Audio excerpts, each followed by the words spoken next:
ஒரு ராங் டைம்ல ரிலீஸ் ஆன ரைட் அப்படிங்கிற படத்தை பத்தி தான் நாம இன்னைக்கு இந்த வீடியோல ரிவ்யூ பண்ண போறோம்.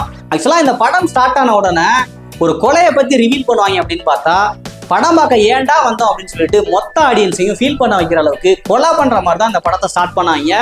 படத்தோட மொத்த கதையும் இப்படியே போயிருமோன்னு சொல்லிட்டு ஃபீல் பண்ணிட்டு இருக்கேல, ஒரு சூடான அடுப்புல தூக்கி சூப்பு வச்சா எப்படி இருக்கும் அந்த மாதிரி இந்த படம் சூடு பிடிக்க ஆரம்பிச்சிருச்சு.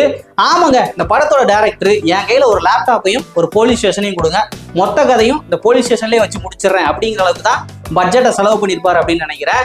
இந்த படத்துல ஒரு போலீஸ் ஸ்டேஷன், அங்க இருக்கக்கூடிய ஒரு லேப்டாப், அதை ஹேக் பண்ணக்கூடிய ஒரு ஹேக்கரு, அந்த போலீஸ் ஸ்டேஷனை சுத்தி வச்சிருக்கக்கூடிய பாம்பு, போலீஸ் ஸ்டேஷனை விட்டு யாராவது வெளியில போகணும் அப்படின்னு நினைச்சா வெடிச்சிடும், இப்படிங்கிற கான்செப்டை வச்சுதான் இந்த மொத்த கதையுமே நகர்த்தி இருக்காரு.